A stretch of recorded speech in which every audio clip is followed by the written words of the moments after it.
Richard, it was a tremendous spectacle for the neutral. What did you make of the magic weekend and Wakefield's performance at it? I really enjoyed the weekend. Obviously, our performance left us on the edge of the seats. I think when the trial that Castleford scored were ruled out, I think with 3 or 4 minutes to go, obviously that would a scary moment for us at that stage in the game. But no, I enjoyed the game, and I thought it were a game that would have kept the fans on the edge of the seats right till the death, and it was a really good way to keep the weekend off, and for ourselves it enabled us to sit back and enjoy the rest of the rugby. Did you show character, do you think? Yeah, I think so. I think when we look at our sort of previous couple of performances, certainly again Warrington, for long periods of the game we were doing all right, and then we didn't finish the game particularly strongly. So I think to leak tries a little bit like we did in the first half, to keep them down to 1 try in the second half, and defenders lead like we did, I thought showed some terrific character, given some of the conditions as well. We run out of interchanges pretty quickly in that second half, and we had some guys that probably pushed themselves over and above beyond the usual game time stints that they usually did, and a couple of blokes in particular in our forwards. Andy Raleigh is one guy that at one point we were defending our try line. He's nearly got himself involved in 3 tackles and come up with a loose ball.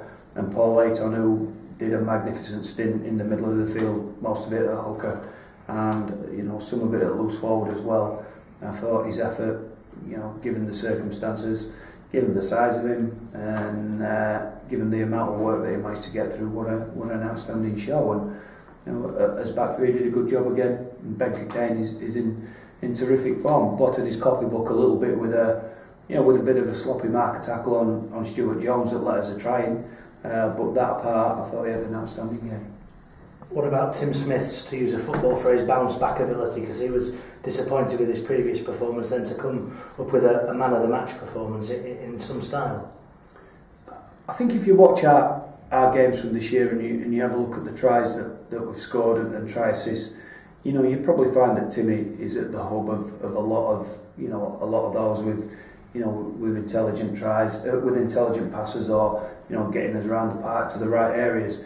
I think within our squad, a lot of people respect the job that Timmy does for us. By his own admission, and something we've been encouraging him to do is obviously to take the line on a little bit more and keep his involvements high. Because at times when he drifts out of the game, it has an adverse effect on us. Also, sticking up for him a little bit. It's great for a half-back that is playing the game on the front foot all the time, and you tend to find that the form half-backs or the best half-backs in the competitions are playing behind the packs that can generate that goal forward for them, and that's not always been the case for Tim this year. And it would have been, we'd have been a tough pack to play behind on occasions when we've been, when we've had some difficult days in the middle of the field. So. I'm pleased with his bounce back ability, as you call it, and I think even within the game he showed that. There's no doubt he had while we can admire the adventure of trying a short kick on your own 40, it probably wasn't the play that were called for it at that time. And he said, speaking to him after, he said he knew at that moment that he had to make it up for us within that game, and I thought he did that. The game was still in the balance with a couple of minutes on the clock, and he come up with a big play and a terrific try to win it for us. You mentioned the conditions. There's obviously a big focus on that with what happened to Adrian Purtell. I know Mick Potter's mentioned perhaps he had some concerns with the ability to get water onto the players and get them rehydrated. Did you have any issues with that, Richard, or were you happy with how that was done in those conditions? We had some tired bodies, but I guess retrospectively it's always good to look back, and I think there's a bigger picture rather than looking at an individual game of water breaks. Of course, you can talk to referees before and match commissioners, and you can agree that there will be times in the game where you have extended stoppages where we can get the water on, and I don't think that's been a problem in rugby league. I've many a time I've been approached about. It might be when a scrum goes down after 20 minutes that the referee will call time off and allow the water breaks to come on. So I don't think that's anything that's really a problem, and us as coaches, we can take responsibility for that if we feel that the conditions are getting to such a level.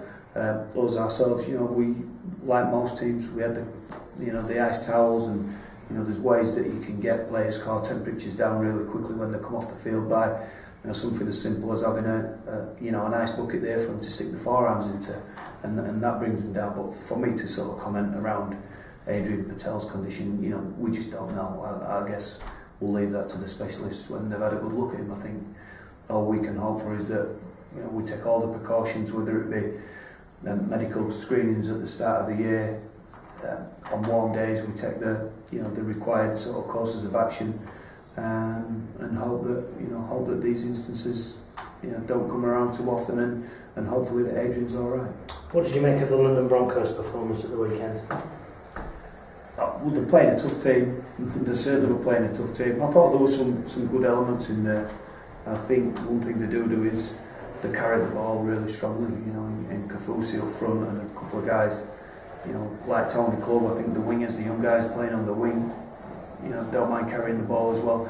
They can get you down the other end of the park, and if they do that, people like Craig Gower, will certainly ask questions the way that they carry the ball to the line. I think they were playing a really good side, but I still think there was certainly enough out of it that we would watch and look at and think, they've got some real dangers and threats, and not just looking at this game, but if we look at the previous two games, they came very close again, Hull FC, and I think Bradford get them really late on as well. So, maybe their league position, the amount of wins they've got, probably belies a little bit the amount of talent and capability that they've got in the team.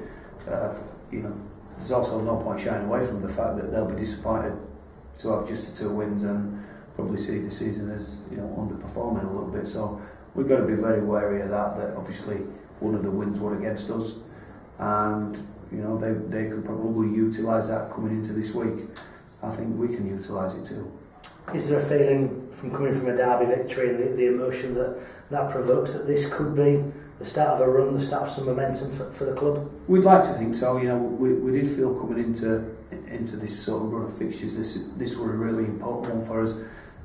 In the bigger picture of our season, I don't think belief has ever been too much of a problem for us. We have got a really tight knit, very spirited bunch of blokes that are approaching every game, not without hope that they can win it, and we can use the Castleford game with a bit of luck.